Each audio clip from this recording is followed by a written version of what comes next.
দেখুন বিরিয়ানিটা একেবারে দোকানের বিরিয়ানির মতো দেখতে হয়েছে, একেবারে ঝরঝরে হয়েছে। দেখে মনে হচ্ছে যেন দোকান থেকে কিনে আনা হয়েছে। খুব বেশি মশলাও নেই, আবার খুব বেশি তেলও নেই। নমস্কার বন্ধুরা, তিয়াসাস রেসিপিতে সকলকে স্বাগত জানাই।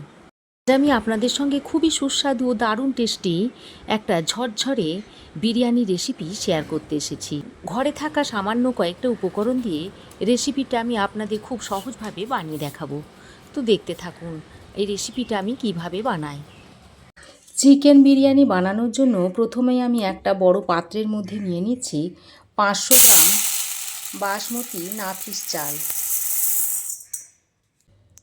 এবার আমি চালটাকে 2-3 বার জল পাল্টে ধুয়ে নিচ্ছি।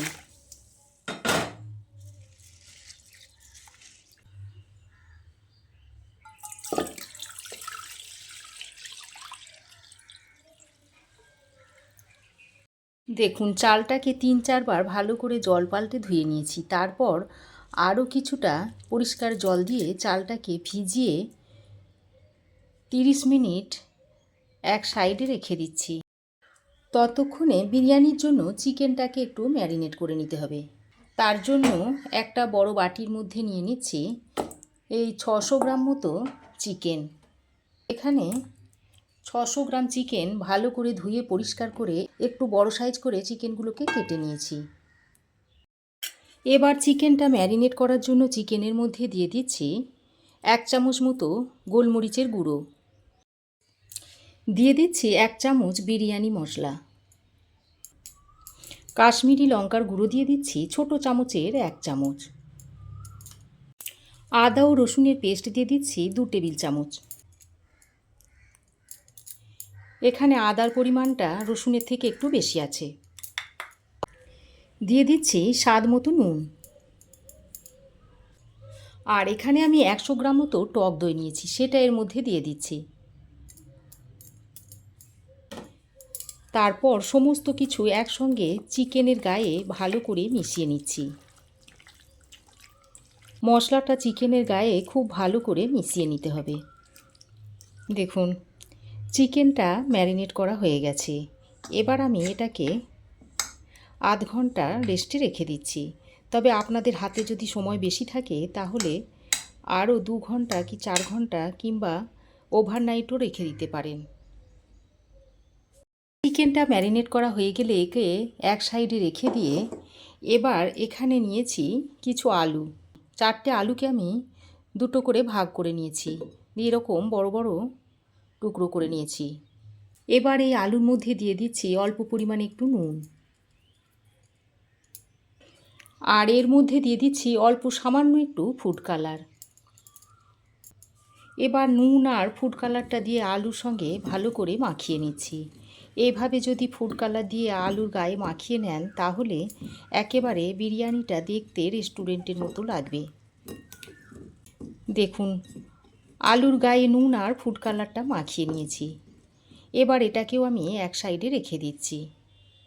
এবার আমি বিরিয়ানির জন্য একটা বেরেস্তা তৈরি করে নেব। তার জন্য কড়াই দিয়ে দিচ্ছি বেশ খানিকটা তেল।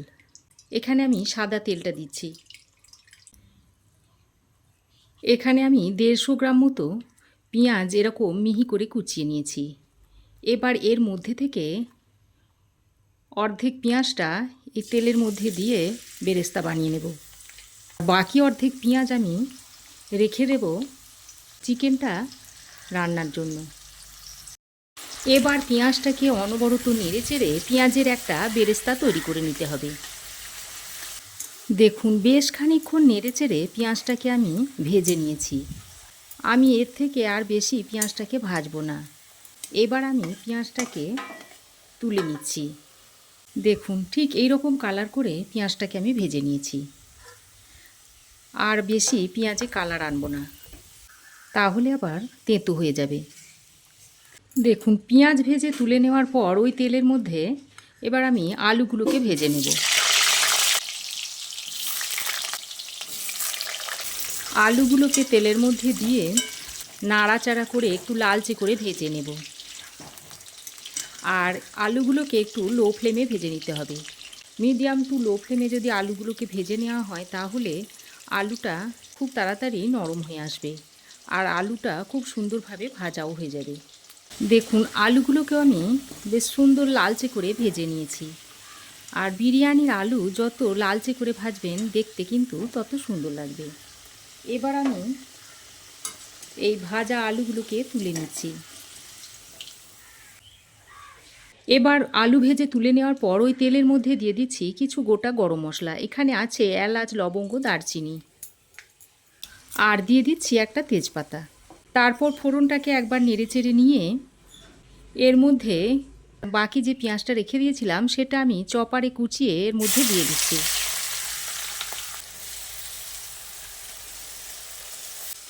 এবার পেঁয়াজটাকে তেলের মধ্যে দিয়ে ভালো করে নেড়েচেড়ে মিশিয়ে নিয়ে বেশ খানিকক্ষণ পেঁয়াজটাকে কষিয়ে নিতে হবে।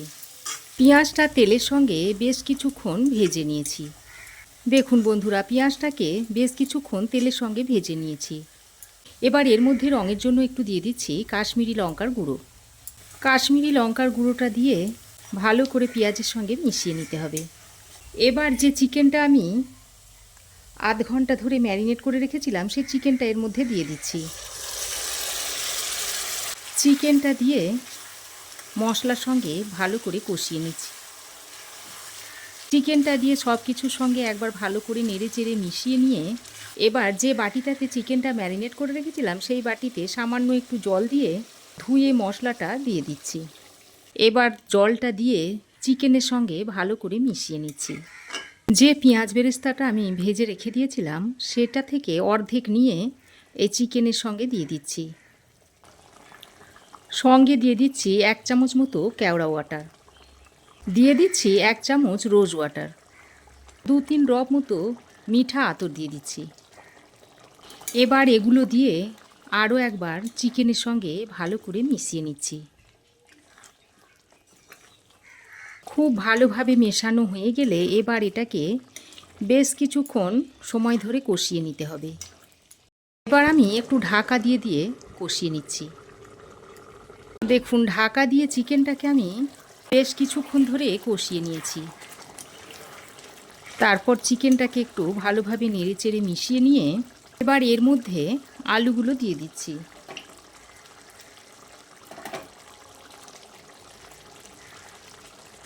আলুগুলো ভাজার সময় অল্প একটু সেদ্ধ হয়েছে আর এখন এই চিকেনের সঙ্গে একটু ভালো করে সেদ্ধ করে নেব। আলুগুলো দিয়ে চিকেনের সঙ্গে ভালো করে নাড়াচাড়া করে মিশিয়ে নিয়ে এবার এর মধ্যে পরিমাণ মতো জল দিয়ে দিচ্ছি। আলু ও চিকেনটা যাতে সেদ্ধ হয়ে যায় সেই পরিমাণ একটু জল দিয়ে দিতে হবে, খুব বেশি জল দিলে কিন্তু হবে না। জলটা দিয়ে আলু ও চিকেনের সঙ্গে বেশ ভালো করে মিশিয়ে নিয়ে তারপর আবারও ঢাকা দিয়ে 8 থেকে 10 মিনিট রান্না করে নিতে হবে। এর ফলে আলু ও চিকেন বেশ ভালোভাবে সেদ্ধ হয়ে যাবে। এবার আমি এখানে হাঁড়িতে বেশ খানিকটা জল গরম করতে দিয়েছি।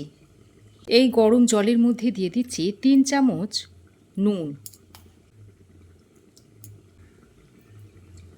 দিয়ে দিচ্ছি 2টো তেজপাতা, 4টে দিয়ে দিচ্ছি এলাচ, 1 টুকরো দারচিনি দিয়ে দিচ্ছি আর 5-6টা লবঙ্গ দিচ্ছি। একটা বড় পাতিলেবুর 1 টুকরো নিয়েছি, এবার সেই রসটা এর মধ্যে দিয়ে দিচ্ছি। রসটা চিপে দেওয়ার পর এর খোসাটাও আমি জলের মধ্যে দিয়ে দিচ্ছি। পাতিলেবুর অর্ধেক আমি এর মধ্যে দিয়ে দিলাম। এবার দিয়ে দিচ্ছি বড় চামচের 1 চামচ সাদা তেল। এই তেলটা দিলে ভাতটা ঝরঝরে হবে আর পাতিলেবুটা দেওয়ার কারণে ভাতটা সাদা হবে। এবার এর মধ্যে দিয়ে দিচ্ছি 1 চামচ কেওড়া ওয়াটার আর দিয়ে দিচ্ছি 1 চামচ রোজ ওয়াটার। তবে যদি রেস্টুরেন্টে স্বাদ পেতে চান এইখানে ভাতটা তৈরি করার সময় জলের মধ্যে রোজ ওয়াটার আর কেওড়া ওয়াটারটা দিতে হবে। এবার সব কিছুকে একসঙ্গে ভালো করে মিশিয়ে নিচ্ছি। তারপর জলটা ফুটে আসা পর্যন্ত অপেক্ষা করতে হবে। দেখুন 10 মিনিট ঢাকা দিয়ে রান্না করার পর আলু ও চিকেন বেশ ভালোভাবে রান্না হয়ে গেছে। আর দেখুন আলু কিন্তু ভালোভাবে সেদ্ধ হয়ে গেছে, চিকেনও ভালোভাবে সেদ্ধ হয়ে গেছে। এবার আমি গ্যাসের ফ্লেমটা বন্ধ করে দিচ্ছি।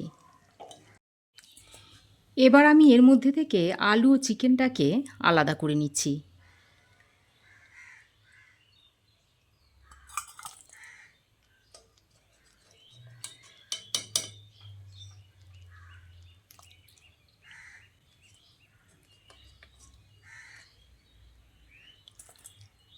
দেখুন আলু ও চিকেনটাকে আলাদা করে নিয়েছি। এবার আমি এই যে গ্রেভির উপরে তেলটা ভাসছে এটাকে একটু চামচের সাহায্যে তুলে নিচ্ছি। এটাকে বলে রোগন জোশ। এটা আমি বিরিয়ানিটা যখন স্তরে স্তরে সাজাবো তখন এটা সেখানে ব্যবহার করব। বেশ খানিকটা রোগন জোশ আমি তুলে নিয়েছি। আর এই কড়াইয়ে যেটা আছে সেটাকেও আমি বিরিয়ানিতে ব্যবহার করব। দেখুন জল খুব ভালোভাবে ফুটে উঠেছে। এবার আধ ঘন্টা জলে ভিজিয়ে রাখা বাসমতি রাইসটা এর মধ্যে দিয়ে দিচ্ছি।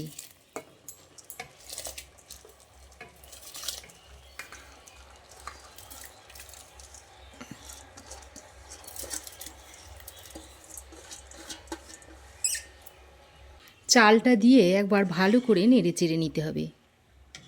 চালটাকে 60 থেকে 70% মতো সেদ্ধ করে নিতে হবে। এর থেকে বেশি করলেও হবে না, আবার কম করলেও হবে না। এখানে আমি একটা বাটিতে হালকা গরম দুধ নিয়েছি। এবার এর মধ্যে 2-4টে কেশর দিয়ে দিচ্ছি। হালকা গরম দুধে কেশর দিলে কালারটা খুব তাড়াতাড়ি চলে আসবে। আর কালারটা যাতে আরও সুন্দরভাবে ফুটে ওঠে সেই জন্য একটু এর মধ্যে ফুড কালার দিয়ে দিচ্ছি। এবার কেশর আর ফুড কালারটা দিয়ে দুধের সঙ্গে ভালো করে মিশিয়ে নিচ্ছি। দেখুন খুব ভালো করে মিশিয়ে নিয়েছি। এবার এর মধ্যে দিয়ে দিচ্ছি 1 চামচ কেওড়া ওয়াটার, 1 চামচ দিয়ে দিচ্ছি রোজ ওয়াটার, আর মিঠা আতর দিয়ে দিচ্ছি 3-4 ড্রপ। তবে মিঠা আতর খুব বেশি দেবেন না, তাহলে ভালো লাগবে না খেতে। এবার সব কিছু একসঙ্গে ভালো করে মিশিয়ে এটাকে এক সাইডে রেখে দিচ্ছি। একটু ঢাকা দিয়ে রেখে দিতে হবে, তা না হলে এর গন্ধটা চলে যাবে। এবার অন্য একটা বাটিতে অল্প আরও একটু দুধ নিয়েছি। এবার এর মধ্যে 1 চামচ বিরিয়ানি মশলা দিয়ে ভালো করে মিশিয়ে নিচ্ছি। তারপর এটাকেও ঢাকা দিয়ে এক সাইডে রেখে দিচ্ছি। ভাতটা 60 থেকে 70% মতো রান্না হয়ে গেছে। দেখুন এবার এই পর্যায়ে ভাতটাকে আমি ছেঁকে নিচ্ছি। ছেঁকে একটা ঝুড়িতে তুলে নিচ্ছি।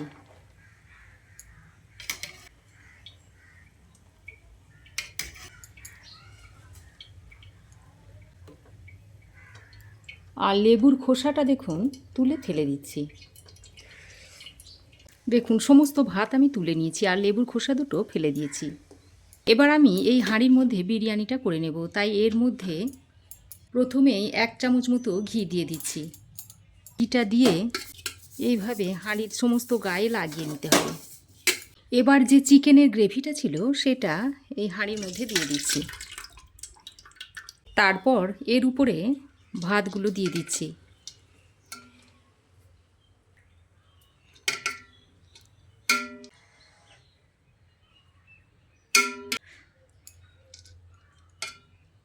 এবার এই ভাতের উপরে চিকেন ও আলুগুলো দিয়ে দিচ্ছি।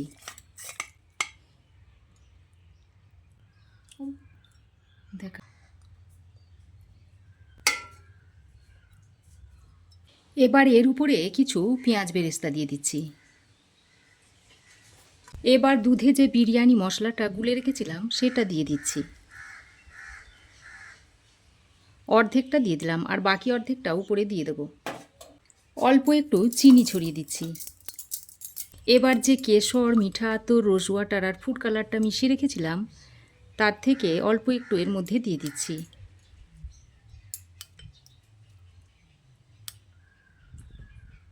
যে রোগন জোশটা তুলে রেখেছিলাম সেটা এখানে অল্প একটু দিয়ে দিচ্ছি।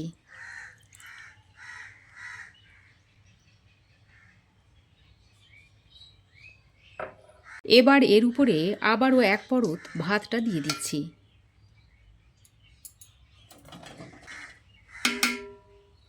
বাকি সমস্ত ভাতটা এর উপর দিয়ে দিচ্ছি। এবার হাতের সাহায্যে এইভাবে একটু সমান করে দিচ্ছি। এখন বাকি বেরেস্তাটা এর উপর দিয়ে ছড়িয়ে দিচ্ছি। বাকি যে রোগন জোশটা ছিল সেটা এর উপর দিয়ে দিয়েছি। দুধে যে বিরিয়ানি মশলাটা গুলে রেখেছিলাম সেটাও এখন দিয়ে দিচ্ছি। অল্প সামান্য একটু চিনি দিয়ে দিচ্ছি। কেশর, মিঠা আতর, রোজ ওয়াটার, কেওড়া ওয়াটার যে দুধে গুলে রেখেছিলাম সেটা পুরোটা এর মধ্যে দিয়ে দিচ্ছি। সব শেষে 1 চামচ ঘি দিয়ে দিচ্ছি। এবার হাঁড়ির মুখে একটা ঢাকনা লাগিয়ে একটা ভারী কিছু চাপা দিয়ে দিচ্ছি। তারপর 20 থেকে 25 মিনিট মতো দমে বসিয়ে রাখছি।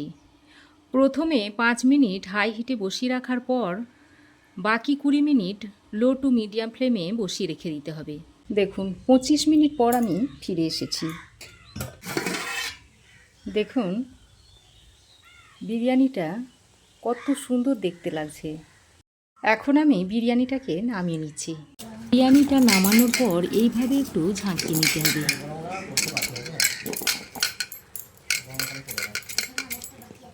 বিরিয়ানিটা দেখুন দেখতে কতটা লোভনীয় লাগছে। এবার আমি বিরিয়ানিটা একটা প্লেটে আপনাদের সার্ভ করে দেখাচ্ছি। তো দেখুন বিরিয়ানিটা কতটা ঝরঝরে হয়েছে, আর দেখতেও দেখুন কতটা সুন্দর লাগছে। ভাতগুলোও দেখুন একটার সাথে একটা লেগে নেই, একেবারে ঝরঝরে হয়েছে। এভাবে বিরিয়ানিটা বানিয়ে খেয়ে দেখবেন, খেতে অত্যন্ত সুস্বাদু হয়। দোকান থেকে বেশি দাম দিয়ে কিনে এনে বিরিয়ানিটা খাবার আর প্রয়োজন হবে না। ঘরে বসেই আপনারা একেবারে রেস্টুরেন্টের স্বাদে বিরিয়ানিটা খেতে পারবেন। আশা করছি আপনাদেরও ভালো লাগবে। তো রেসিপি কেমন লাগলো অবশ্যই একটা কমেন্ট করে জানাবেন। ভালো লাগলে একটা লাইক ও শেয়ার করবেন। পাশে থাকা বেল আইকনটাও অবশ্যই প্রেস করবেন। আর আমার চ্যানেলে নতুন বন্ধু হয়ে থাকলে প্লিজ চ্যানেলটা সাবস্ক্রাইব করার অনুরোধ রইল। আজ এ পর্যন্তই। আবার দেখা হবে নতুন কোনো রেসিপি নিয়ে নেক্সট এপিসোডে। সে পর্যন্ত ভালো থাকবেন, সুস্থ থাকবেন। ধন্যবাদ।